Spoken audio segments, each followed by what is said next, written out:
Olá, bom dia, graça e paz do Senhor Jesus Cristo seja sobre a sua vida. Nós, mais uma vez, estamos juntos, embora cada um no seu lar, cada um aí onde estiver, ah, devido tantas coisas que estão acontecendo no nosso país e em todo o mundo. Nós lamentamos profundamente nós não estarmos reunidos presencialmente, mas entendemos que Deus tem nos dado o privilégio, a oportunidade de utilizarmos todas essas ferramentas tecnológicas para poder comunicar, poder pregar o Evangelho do Senhor Jesus em todo o tempo, para todas as pessoas ou para todos aqueles que veem por meio dele a necessidade de serem edificados através da palavra. Nós estamos tristes porque muitas pessoas estão sofrendo. Nós choramos com aqueles que estão chorando. Nós, particularmente, perdemos alguém tão querido por nós. Nós choramos pelo seu falecimento. E nós sabemos que a pandemia ainda não terminou. O governo do estado do Paraná decretou um lockdown que foi desde a 0 hora do sábado e vai até o próximo dia 8, às 5 da manhã. Nós entendemos então, conversando e por meio de oração, que deveríamos sim atender ao decreto, deveríamos estar em nossos lares, em nossas casas, entendendo que assim era a melhor coisa a ser feita. Nós queremos estar reunidos, nós queremos estar juntos como uma comunidade de fé presencial, mas nós entendemos esse tempo, esse momento, para estarmos reclusos, porque o Senhor também pode usar esse tempo, o Senhor também pode usar esse decreto, essas circunstâncias para aperfeiçoar em nós, ou para que nós sejamos aperfeiçoados por meio dele, porque Deus usa todas as coisas para o louvor da sua glória. Eu quero ter um tempo de oração. Quero louvar a Deus pela sua vida. Que bom que você está acompanhando a gente. Deixa aqui do lado, aqui no nosso chat, o seu bom dia, graça e paz. A cidade de onde você está assistindo, talvez você seja de fora de Curitiba, do Paraná. Fala de onde você está acompanhando a gente agora. E nós queremos também orar por você. Nós queremos ser gratos a Deus pela sua vida. Se você é de Curitiba, que bom que você está com a gente, que bom que você está participando desse tempo de celebração online junto conosco. Fica o meu convite para você estar com a gente presencialmente no mês de março, no segundo domingo de março, e juntos nós podermos adorar ao Senhor também ali fisicamente, tá bom? Eu quero orar, apresentar diante da presença de Deus, a mensagem que vai ser exposta, apresentar diante de Deus a sua vida, apresentar diante de Deus os louvores, as músicas que vão ser cantadas e que o nome dele seja engrandecido nesse tempo, tá bom? Aí no seu lugar, se você puder, onde você estiver, feche os seus olhos, curve sua cabeça, talvez seja o momento de você reunir a família, talvez seja o momento aí de, se você estiver sozinho, de simplesmente se concentrar naquilo que Deus tem para a sua vida nesses próximos minutos, e nós queremos adorar e louvar ao Senhor por isso, tá bom? Vamos orar? Obrigado, Deus, por mais esse dia. Obrigado, Senhor, por mais uma vez nós podermos estar diante da Tua presença, buscando ao Senhor, clamando ao Senhor, nos comunicando por meio da internet, esse ambiente online. Ajuda-nos, ó Pai, a entender também a Tua boa mão, soberania, graça e misericórdia nesse tempo, nessas plataformas. Deus, eu quero clamar pela vida de cada um dos meus irmãos, aqui da plantação da Igreja Cristã Evangélica de Curitiba. Quero agradecer ao Senhor por tudo aquilo que o Senhor já tem feito aqui nesse lugar através das nossas vidas. Obrigado, Senhor, pelo ambiente que nós estamos. Obrigado, Pai, porque o Senhor tem nos conduzido, Pai, também nesses dias. Pai, nós apresentamos as nossas vidas e pedimos perdão pelos nossos pecados. Tem misericórdia, Pai, das nossas vidas. Eu te peço, limpa-nos, purifica-nos, ó Deus, em nome de Jesus. Pai, eu apresento cada membro do nosso grupo base aqui na plantação da ICE Curitiba. Apresento cada amigo, amiga que tem nos servido com generosidade, com tanta disponibilidade nesses dias. Obrigado, Senhor, por aquelas pessoas que têm nos visitado, que têm passado a nos conhecer durante essas últimas 6 semanas. Muito obrigado, Pai, porque o Senhor tem trazido essas pessoas, tem feito com que elas nos conheçam, e eu te peço que elas possam entender, que elas possam verificar o Senhor pregado, cantado, falado, em todo tempo, em todo momento. Pai, que nós de fato sejamos uma igreja saudável para uma cidade viva.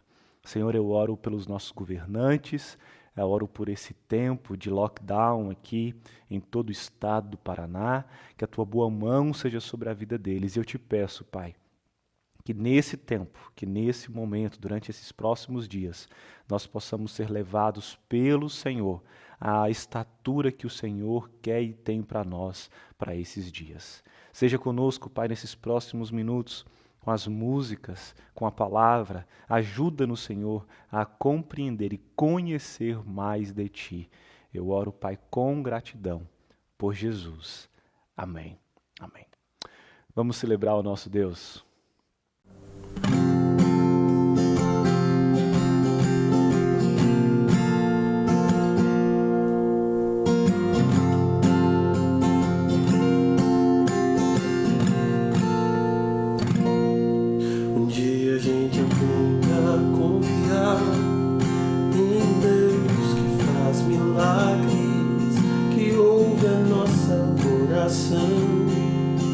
Que se faz presente aqui.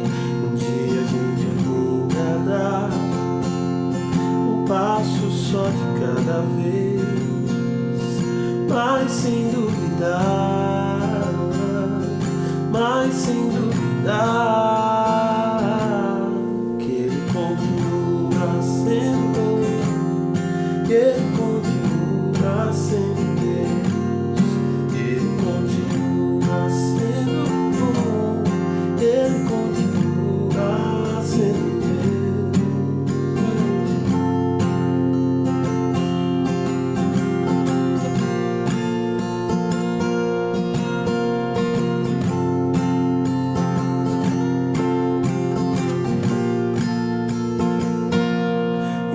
chega o dia de viver tudo que se aprendeu e a enxergar até o que não se pode ver. Chega o dia de entender, até ouvir o não de Deus, mas sem duvidar, mas sem duvidar que Ele continua sendo bom, Ele continua sendo Deus, Ele continua sendo bom, Ele continua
Ele continua. Ele continua sendo bom. Ele continua sendo Deus. Ele continua sendo bom. Ele continua.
Aquele que a palavra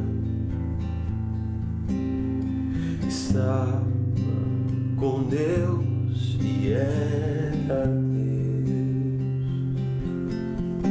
Por meio dele, Deus fez todas as coisas. Nada existiria se não fosse por Ele.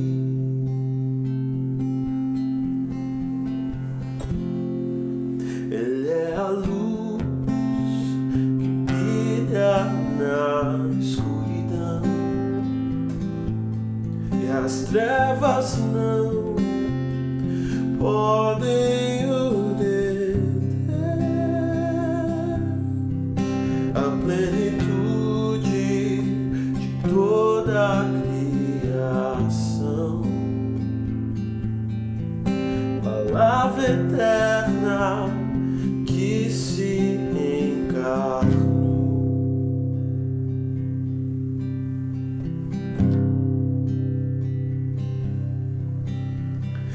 Veja, é o Filho do Homem, Cordeiro de Deus, tira o pecado do mundo. É o Filho de Deus, vestido de glória, graça e verdade.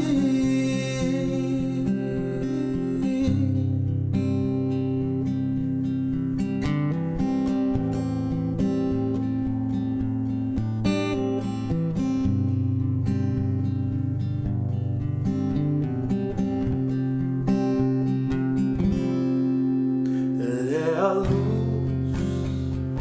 que brilha na escuridão,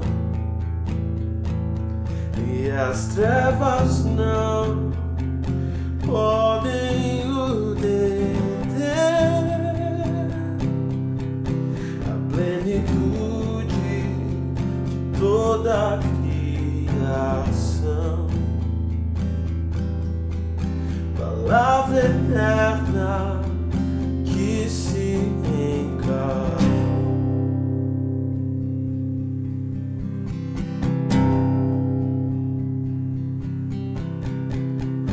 Veja, é o Filho do Homem, Cordeiro de Deus, que tira o pecado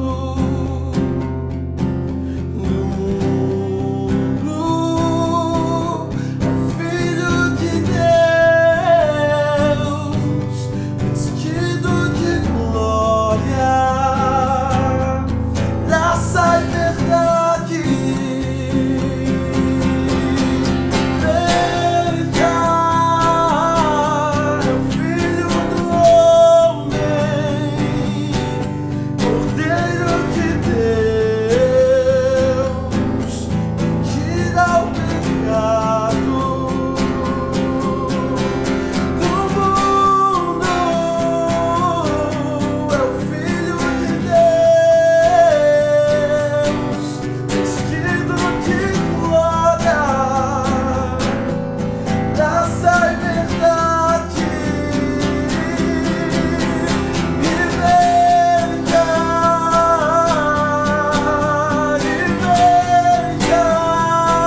Graças a Deus por esse tempo, graças a Deus pelos amigos, graças a Deus porque nós estamos cheio de pessoas que têm nos abençoado, que têm nos ajudado aqui nesses dias. O Senhor Deus siga abençoando cada um.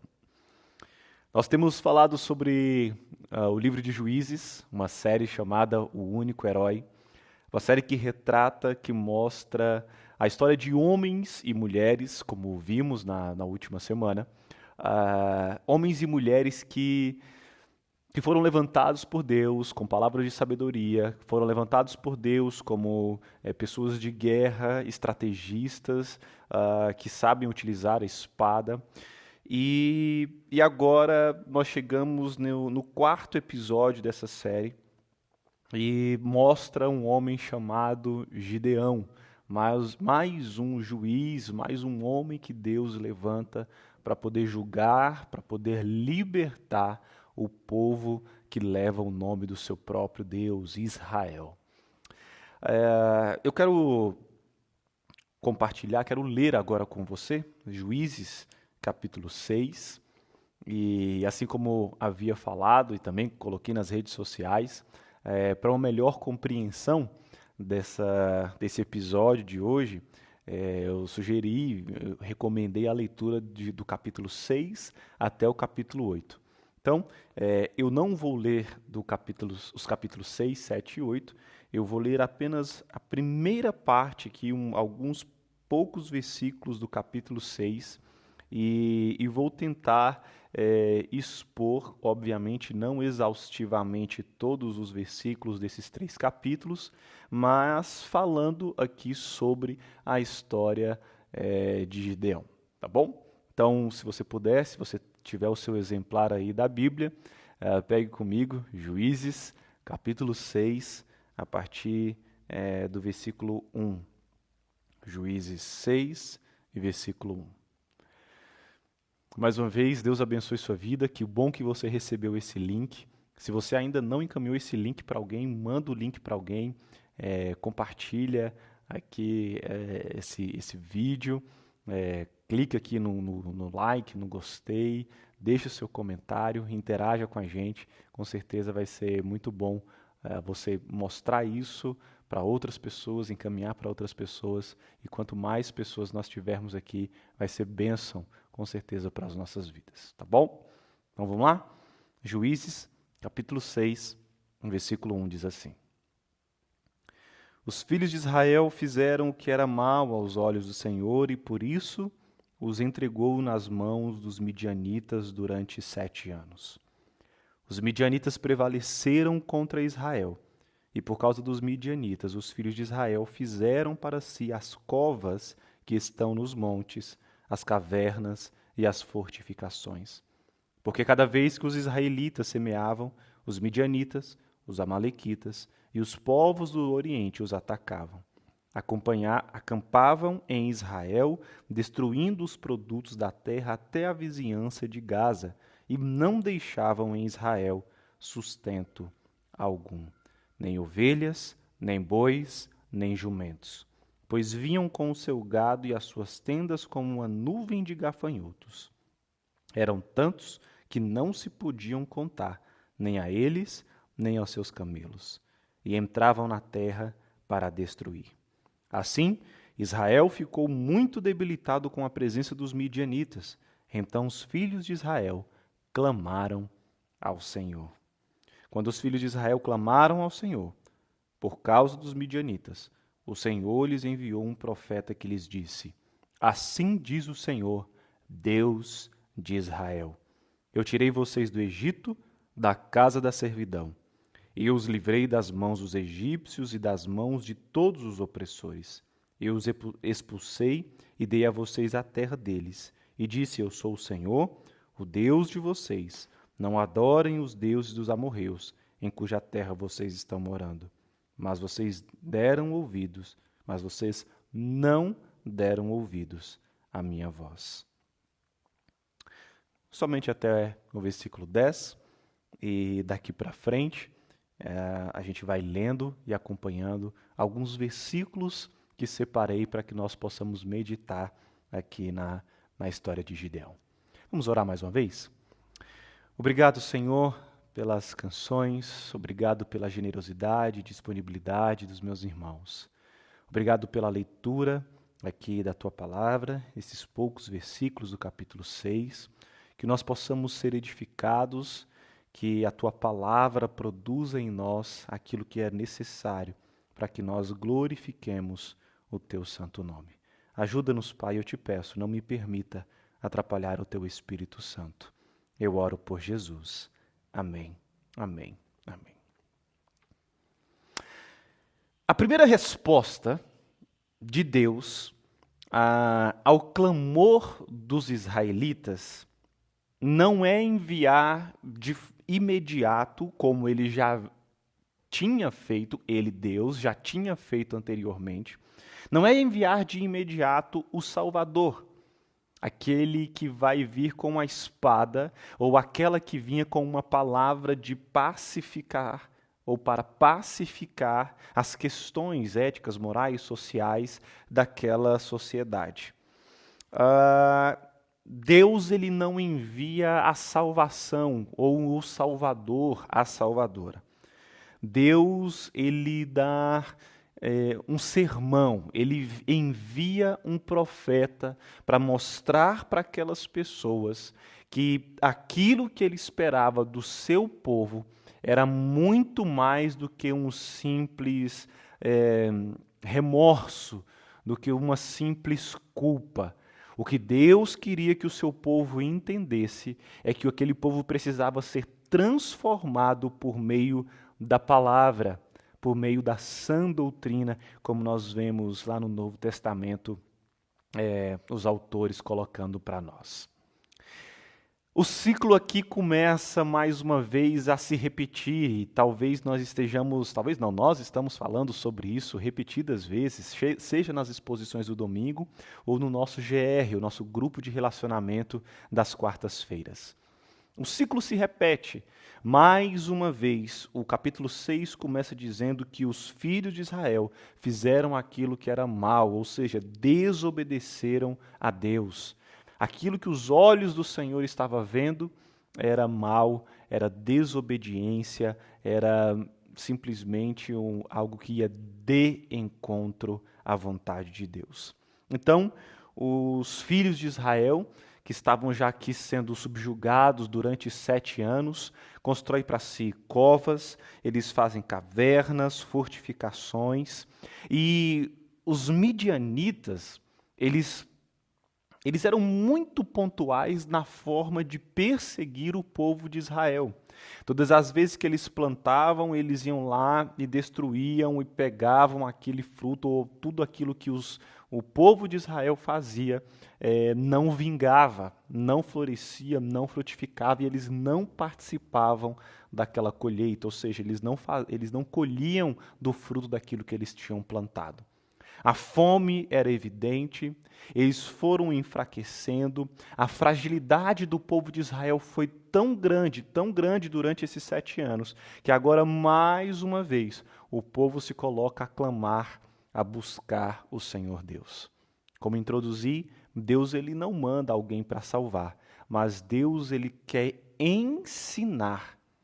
Primeiro, antes de salvar, ele quer primeiro ensinar aquelas pessoas, ou mostrar para aquelas pessoas que é o seu povo, mostrar para elas os princípios que elas devem seguir.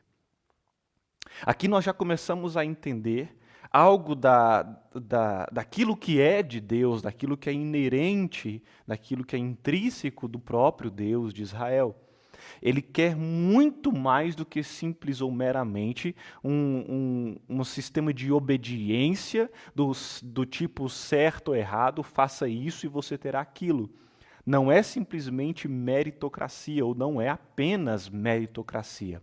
Deus ele quer que, à medida que o povo se desenvolva, viva, case, tenha filhos, produza, reproduza, exerça um mandato, que a gente chama de mandato cultural, de governar sobre a terra, de cuidar de toda a terra.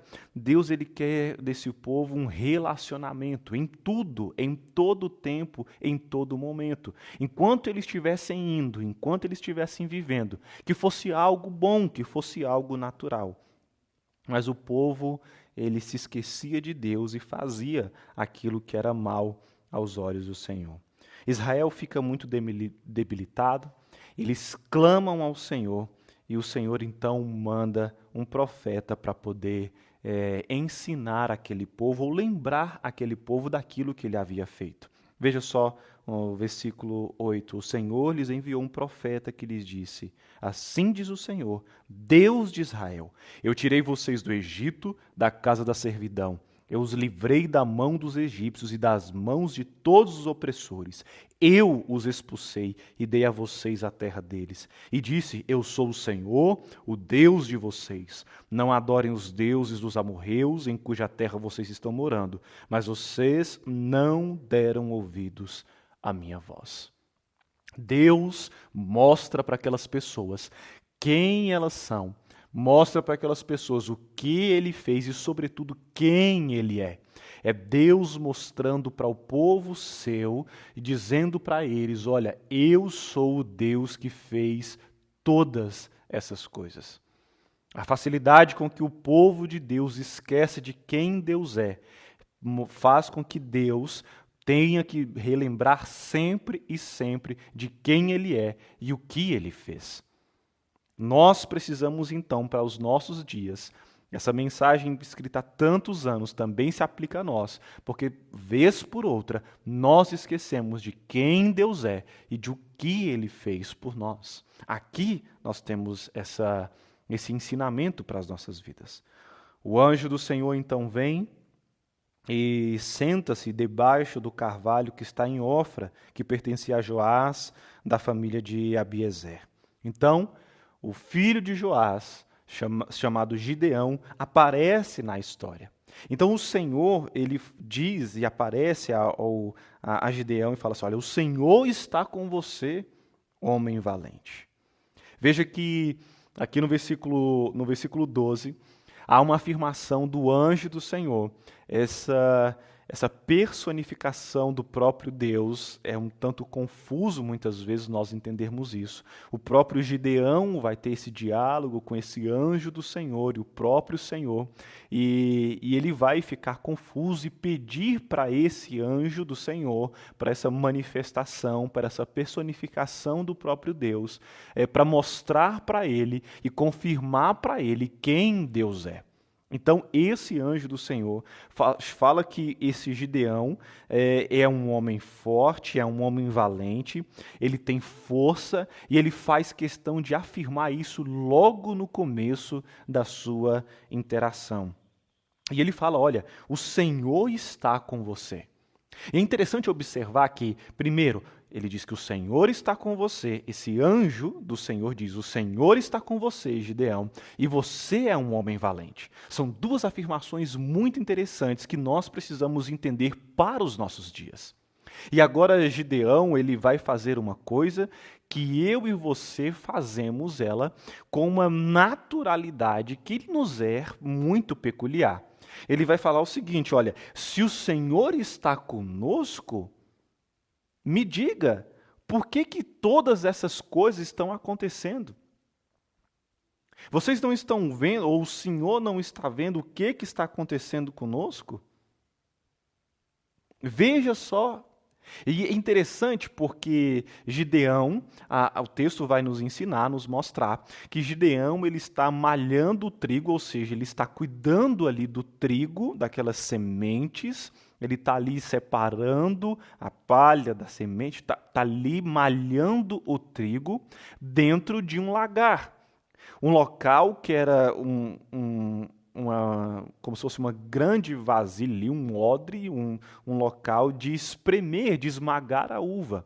Aqui na região sul isso é muito comum, né? São grandes barris, a uva é jogada ali dentro, então é pisada, é esmagada, e então o texto diz que Gideão ele estava escondido dos midianitas, ele estava malhando o trigo no lagar. Por quê? Porque ele estava escondido ou se escondendo dos midianitas, porque se os midianitas vissem que ele estava ali com as sementes do trigo, separando e tratando aquela semente ali para que pudessem se alimentar, certamente os midianitas iriam saquear, iriam roubar. Então ele se esconde para poder tratar ali daquela coisa. Mas, poxa, não foi o anjo do Senhor que falou aqui agora: olha, ô Gideão, o Senhor está com você, homem valente. Veja aqui que há uma aparente contradição entre essa afirmação do anjo do Senhor e as atitudes de Gideão. E mais, Gideão então responde a essa afirmação do anjo do Senhor, de que o Senhor está com ele, dizendo: como?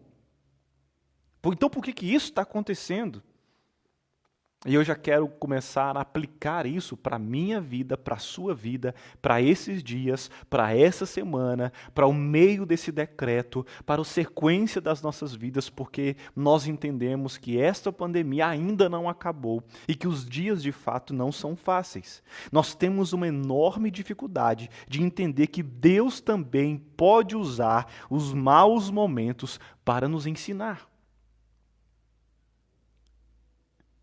Quando algo não vai bem, ou como nós estávamos esperando que acontecesse ou que fosse, logo concluímos que Deus não está presente. Foi o que Gideão fez aqui. E a situação complicada desses dias também pode nos aperfeiçoar de acordo com a soberania de Deus, para que alcancemos a estatura dele para as nossas vidas. Nós podemos sim passar por esses dias, e esses dias tão difíceis e tão complicados não querem dizer que Deus nos abandonou, que Deus não está presente. Mas esses dias tão complexos, tão difíceis, de tanta angústia, de dor, de luto, de perda, de choro, também podem produzir para mim e para você um momento bom, um momento agradável, um momento de entendermos e compreendermos a soberania de Deus para as nossas vidas. Não há contradição nisso. O Senhor, ele não perdeu o controle da humanidade. Deus não perdeu o controle. Mas nós precisamos entender, ou também precisamos entender, que no meio da perseguição, no meio da pandemia, no meio dos posicionamentos questionáveis dos nossos governantes, no meio de todas essas coisas, Deus ele está aperfeiçoando em nós a sua vontade, a sua forma, o seu querer. O grande problema é que nós estamos longe, muitas vezes, de Deus. E nós precisamos ser achados ou ser encontrados dentro daquilo que Deus tem para nós. E quantas vezes nós nos perdemos diante de tanta coisa? Diante da tecnologia, diante do poder aquisitivo, diante de tantas coisas boas que estão acontecendo, porque tudo aquilo que nos tira diante da presença de Deus, de fato não agrada ao Senhor. E Deus, ele não divide da sua glória, da sua honra com mais ninguém. Nós precisamos entender que sejam coisas muito boas, extremamente boas, se elas tomam o lugar de Deus, elas passam a ser coisas ruins. E as coisas ruins, de fato, já são ruins, então a gente precisa então parar para pensar sobre isso. O que o Senhor Deus está me ensinando com essas coisas? Em que Deus tem me santificado, ou em que Deus quer me santificar diante dessas coisas que estão acontecendo? Mais uma vez, o anjo do Senhor fala para Gideão: olha, vá nessa força que você tem. Ele afirma que ele já tem força. Vá nessa força que você já tem, Gideão, e livre o povo. Livre o povo de Israel, livre das mãos dos midianitas.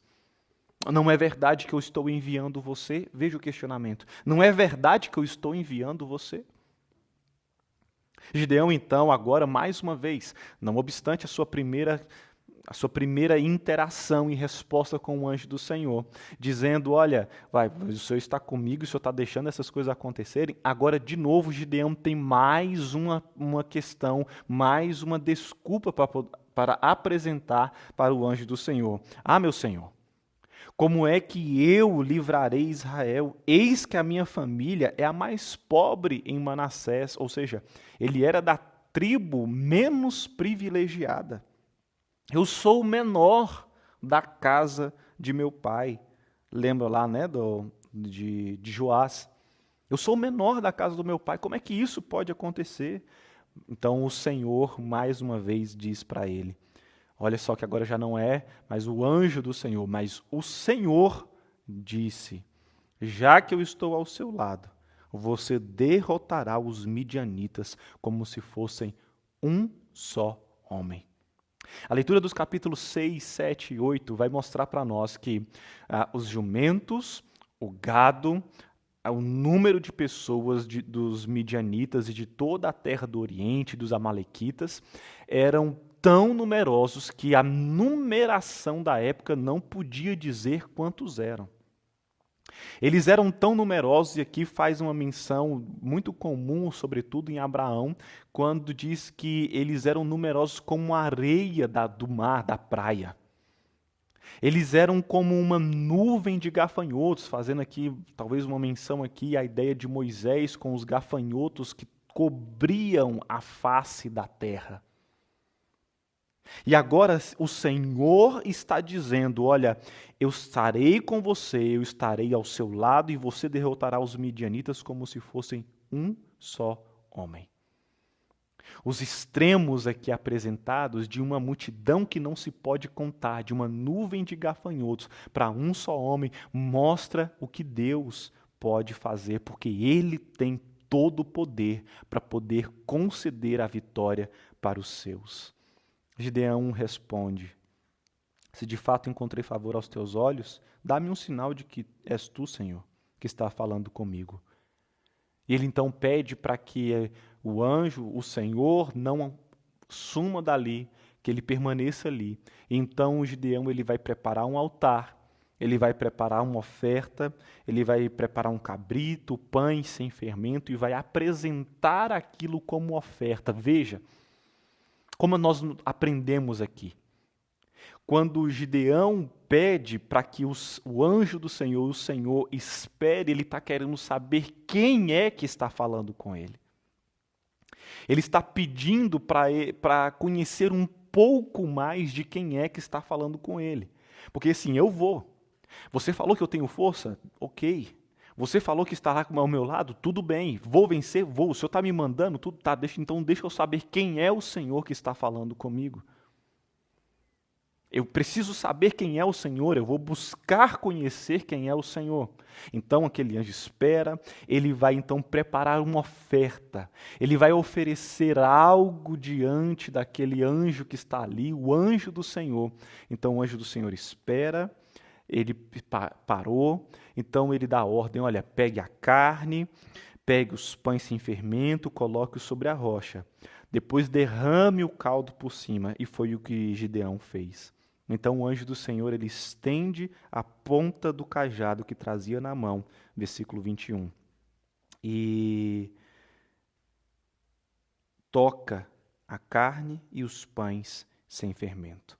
Saiu fogo da rocha e queimou a carne e os pães. E o anjo do Senhor desapareceu da presença dele. Quando Gideão viu que era o anjo do Senhor, disse, ai de mim, Senhor Deus, pois vi o anjo do Senhor face a face. O temor e aquele medo, né? Não um medo negativo que te para, que te deixa estagnado, que te deixa, que te faz acovardar diante das situações, mas aquele medo, aquele temor, aquele medo que permanece, que te faz permanecer vivo, faz com que Gideão fale assim, ai de mim, Senhor, porque eu vi o anjo do Senhor face a face. Então é preciso que o Senhor lhe dissesse, olha, que a paz esteja com você, não tenha medo, você não morrerá. Então Gideão edificou ali um altar ao Senhor. Ele deu o nome de O Senhor é a paz. Esse é um versículo 24. Havia sido erguido um altar de adoração para Deus por Gideão. Ele viu que o Senhor estava naquele lugar. O Senhor é a paz. O Senhor é a paz. Não tenha medo, Gideão. Você viu face a face o anjo do Senhor, mas não tenha medo, você não vai morrer. Fique em paz. Tenha paz. Uma atitude de adoração de Gideão, uma atitude de oferta generosa, oferta pura e santa de Gideão ao Senhor, produz para ele a paz. Só que isso não é o suficiente, porque o que Deus está requerendo do seu povo, o que Deus disse por meio daquele profeta e daquilo que ele fala assim, olha, assim diz o Senhor, eu estava com vocês, eu mandei, eu falei, mas vocês não deram ouvidos à minha voz. E uma das coisas que Deus falou é, expulsem essas pessoas para que vocês não se corrompam, para que vocês adorem somente ao Deus de Israel, a mim, diz o Senhor, adorem somente a mim. Então aqui vem uma outra ordem no capítulo 6, olha, derrube o altar de Baal, que é do seu pai. Derrube os postes ídolos da deusa Azerá, derrube todas essas coisas.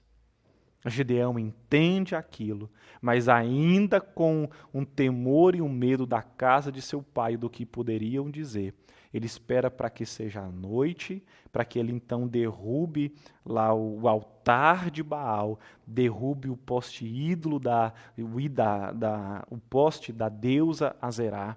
Então o povo não gosta daquela atitude e tenta perseguir e matar Gideão. O seu pai falou assim, olha, vocês querem defender a causa de Baal? Vocês querem livrá-lo? Deixa que ele se defenda. Quem defender a causa dele será morto ainda essa manhã. Se ele é Deus, que defenda a si mesmo, afinal derrubaram o seu altar. Que Baal defenda a sua causa contra ele, pois foi ele quem derrubou o seu altar. Meus irmãos, Deus está nos mostrando, através daquilo que Ele faz aqui com o seu povo, que o grande problema não é você adorar, que o povo aqui, o grande problema do povo aqui, e que também passa a ser o nosso problema, não é que esse povo aqui adorava somente a um Deus, eles queriam adorar a vários deuses. O problema é que muitas vezes é exatamente o que nós também estamos querendo. Nós estamos querendo buscar a Deus, ou dizemos que buscamos a Deus, mas também nós queremos mais alguma coisa. Nós queremos mais ali um Deus que a gente fabrica. Talvez o filho que nós temos, talvez o carro, a casa, o apartamento, o emprego, a nomeação, e nós vamos constituindo pequenos deuses ou falsos deuses também junto com o Deus de Israel. E Deus nos está ensinando aqui, por meio dos juízes, que há um único Deus, que há um único herói, e que mesmo esse homem que é falho, que tem medo, que pede sinais para Deus, esse mesmo homem aqui, ele está nos ensinando, a palavra de Deus nos ensinando, que nós precisamos vigiar sobre as nossas atitudes de adoração diante de um Deus que nos ensina e que nos santifica por meio de todas as coisas que estão acontecendo. Gideão ergue um altar para Deus, derruba o altar de Baal, da deusa Azerá, o poste da deusa Azerá, e agora começa a haver uma limpeza no meio daquele povo. Todos os midianitas, os amalequitas e os povos do Oriente se ajuntaram e passaram o Jordão e acamparam no vale de Jezreel. Então o Espírito do Senhor revestiu Gideão, que fez soar o alarme, convocando os homens da família de Abiezar a segui-lo. Enviou mensageiros por toda a tribo de Manassés, versículo 35. que também foi convocado a segui-lo.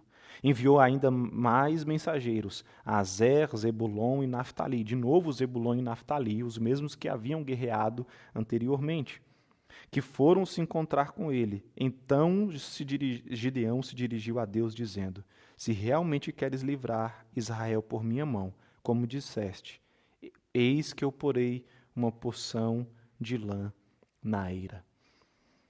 Gideão aqui, mais uma vez, ele está querendo conhecer mais de Deus. Gideão está querendo aqui que o Senhor Deus revele-se a ele com poder e glória para ele entender aquilo que ele vai fazer na sequência. Ele pega a lã, provavelmente de um dos seus animais ali tosquiado, coloca no meio do orvalho e ele faz ou pede para que o Senhor Deus mostre para ele quem Deus é. Primeiro, que houvesse orvalho da noite, aquela água ali, somente na lã, e que nada daquela grama ali ao lado estivesse molhado. E é isso que acontece. E ele diz que enche uma taça com toda a água que estava naquela lã. Depois, mais uma vez, ele pede: olha, não se ire contra mim, ó Deus. Mas se o Senhor mesmo está assim junto, me mostra aqui que o Senhor está, quem é o Senhor, mostra que o Senhor está comigo e que agora a lã esteja seca e somente haja orvalho, essa grama esteja molhada. E assim acontece. O Senhor Deus está mostrando para Gideão que Ele está no controle, que Ele está com ele, ao lado dele em todo o tempo, em todo momento.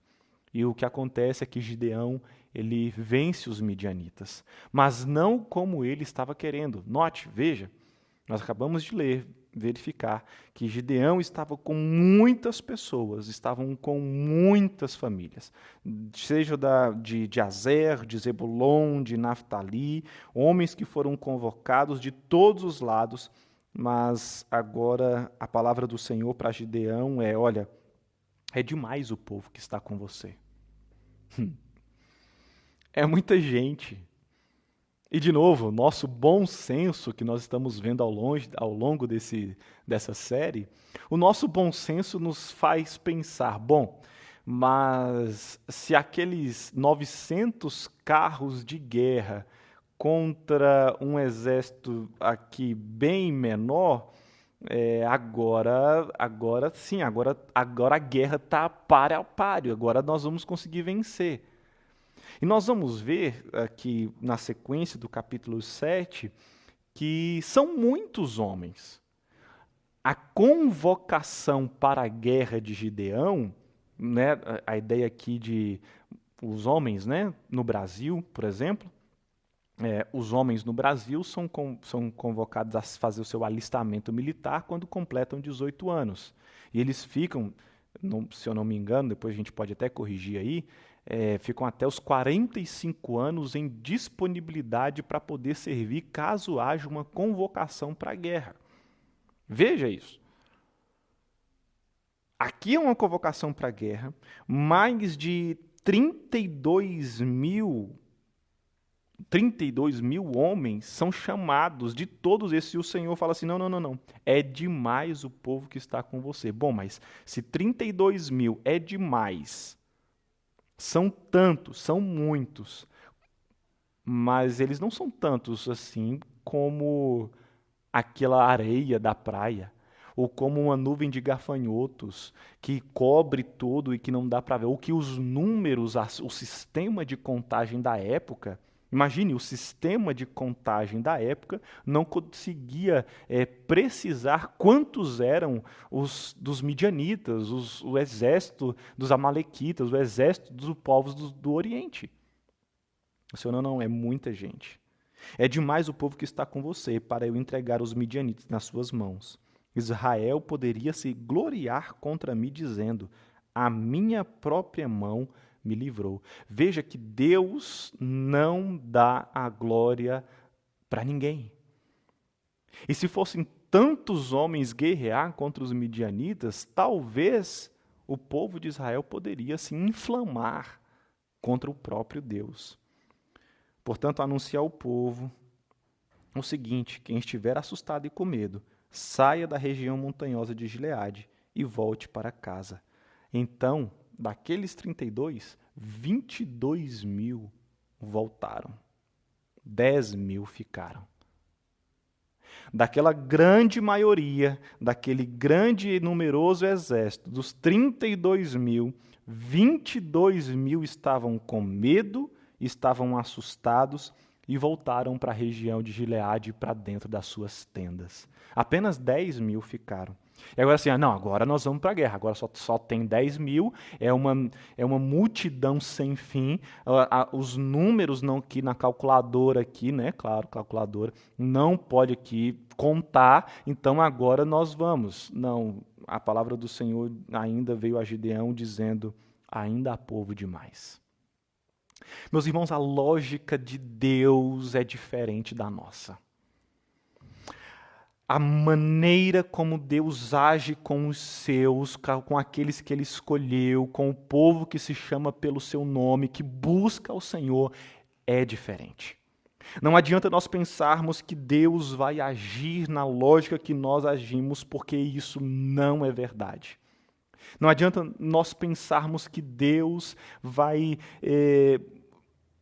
fazer as coisas como eu e você queremos, porque não é. Deus ele está nos ensinando aqui sobre dependência. Deus ele está nos ensinando aqui sobre confiança. Deus ele está nos ensinando aqui sobre o poder dele que opera quando somos menos, quando somos fracos, quando não temos. É demais esse povo que está com você. É muito ainda. Não, faz o seguinte, faça-os descer até as águas e ali eu os provarei para você. Aquele que eu disser que este irá com você, este de fato irá. Porém, todo aquele de quem eu disser, este não irá com você, este não irá. Gideão, ele fez com que os homens então desçam até as águas, e o Senhor disse a ele, olha, aquele que lamber a água com língua, como faz um cachorro, esse você deve pôr à parte, separando-os daqueles que se ajoelharem para beber. Eu não sei se você já esteve em um rio. Não sei se você já esteve numa água corrente, num riacho, num rio. Não sei se você já esteve num ambiente como esse. Eu já estive num ambiente como esse. Já tive com sede, normalmente numa fonte. E se você já esteve numa fonte que saía ali, estava ali brotando de uma pedra, de uma cascata, enfim. Você... Não sei se você já teve, mas eu não fui lá para poder beber aquela água e fui beber como um cachorro, simplesmente lambendo. Não. Colocando a língua e bebendo como um cachorro, não. Na verdade, eu até ia com uma garrafinha, colocava a garrafinha lá para poder aparar aquela água. Aparar, né, a água. Ou pegava um pedaço de folha e aí a gente dobrava. Imagine uma folha, você dobrava aquela folha de forma que ela fizesse algo côncavo ali e você pudesse então beber aquela água. Você se ajoelhava ali para poder beber. Meus irmãos, daqueles 10.000 homens, soldados, apenas 300 bebem como um cachorro. E aí a conta fala assim, não, agora tá bom. Agora tudo bem. Então, com esses 300 homens que lamberam a água, eu livrarei vocês e entregarei os midianitas nas suas mãos. Os 300 homens pegaram as provisões e as trombetas dos outros. Veja, os 300 pegaram todas as trombetas, pegaram as provisões, pegaram tudo que os outros tinham. De novo, 9.700 homens, soldados, homens de guerra, voltam para suas tendas, voltam para o meio dos seus, e agora Deus vai libertar o seu povo. Levante-se e ataque o arraial, porque eu entregarei nas suas mãos. E se você ainda tiver com medo, veja só a palavra do Senhor para Gideão. Se você ainda tiver com medo, faz o seguinte, desça ao arraial com seu ajudante Pura e ouça o que eles dizem. Então você ganhará coragem e atacará o arraial. Os midianitas, os amalequitas e todos os povos do Oriente cobriam o vale como uma nuvem de gafanhotos. Aqueles homens então descem, vão para aquele local onde estão ali o povo, os inimigos de Deus, o povo dos midianitas acampado. Eles ouvem então assim, olha, houve um deles que dizia, tive um sonho, e eis que um pão de cevada vinha rolando dentro do arraial dos midianitas. Bateu contra a tenda, de maneira que essa caiu, se virou de cima para baixo e ficou estendida no chão. O amigo respondeu, isso não é outra coisa, a não ser a espada de Gideão, filho de Joás, homem israelita. Deus entregou nas mãos dele os midianitas e todo este arraial. Quando Gideão ouviu o relato desse sonho e o seu significado, adorou a Deus. De novo, a atitude de Gideão, esse homem que é poderoso, que é valente, que é forte, mas que ao mesmo tempo tem um medo, ali pedindo ao Senhor para que mostrasse quem o Senhor é, para que ele então fosse. A atitude desse homem, mais uma vez, é de adorar ao Senhor. A atitude desse homem é buscar ao Senhor e é falar para o Senhor, olha, eu te adoro por quem o Senhor é. Ele volta e fala para o povo, levantem-se, porque o Senhor entregou o arraial dos midianitas nas mãos de vocês. Veja o exemplo de liderança. Não é que ele me entregou, ele entregou nas mãos de vocês. Ele divide aqueles 300 homens em grupos de 100, eles tocam as trombetas, quebram ali os cântros, as vasilhas de barro que estavam nas suas mãos. Então, o Senhor Deus, ele confunde todos aqueles homens e eles começam a brigar entre si. Então, todos os homens que estavam com Gideão partem, vencem, tomam aqueles homens, a fio de espada são mortos e os despojos da guerra começam a sobrar. Eles começam a fugir, vão para perto da tribo de Efraim. Efraim se incomoda porque Gideão não os convoca para a guerra. Então Gideão ele também é um pacificador, porque eles reclamaram de uma forma, lá no capítulo 8, eles reclamaram de uma forma muito veemente. Como assim você vai lutar contra os midianitas e não nos chamam? Então Gideão ele tem uma palavra de pacificar, de pacificação ali daquilo ali. Olha, vocês tiveram, o Deus entregou na mão de vocês os príncipes dos midianitas, Oreb e Zeeb. Não fique assim. Então, aquela raiva ali se abrandou, a ira deles passou contra Gideão. E Gideão, então, ele vai atrás dos reis dos midianitas, Zeba e Salmuna. Gideão ele pede ajuda para os seus homens que estão cansados, que já guerrearam, que já lutaram, 300 contra uma multidão sem número, e agora ele não tem ajuda das pessoas. Gideão não é ajudado, nem os seus homens ali, o seu exército é ajudado, mas isso não o faz parar. Ele continua, ele vai à frente, ele busca, mesmo diante da não ajuda, mesmo diante do não apoio, do não auxílio daquelas pessoas que ele havia pedido. Então o Senhor dá a ele a vitória. Gideão ele mata Zeba e Salmuna, pega os ornamentos em forma de meia-lua dos seus pescoços, dos seus camelos, pega todos os despojos dali da guerra, e aí Gideão, ele mais uma vez, ou talvez aqui a primeira vez, a gente pode pensar um pouco mais sobre isso na próxima quarta-feira, ele fabrica uma estola sacerdotal com esses despojos. E isso, diz a palavra do Senhor, isso vem a ser uma pedra de tropeço. Isso vem a ser algo que faz com que Gideão e toda a sua casa tropeçasse, porque todo Israel se prostituiu, adorando aquela estola que Gideão manda fazer com os despojos da guerra. Mas ainda assim, os midianitas foram subjugados pelos filhos de Israel e nunca mais levantaram a cabeça. A terra ficou em paz durante 40 anos, nos dias de Gideão. Depois de Gideão morre, os filhos de Israel voltam a se prostituir com os Baalins e puseram Baal-Berite por Deus. Os filhos de Israel não se lembraram do Senhor, seu Deus, que os havia livrado do poder de todos os seus inimigos ao redor. Eu não sei como esses eventos desses capítulos te faz pensar na sua dependência de Deus. Eu não sei como você tem pedido ao Senhor para que Ele se mostre a você. Talvez você tenha pedido ao Senhor sinais e isso de sim ou de não, e com base naquilo que você viu aqui de Gideão, e na verdade o que Gideão está fazendo é pedindo ao Senhor para que Deus se revele mais a ele. A minha oração essa manhã por você é para que Deus se revele mais a você.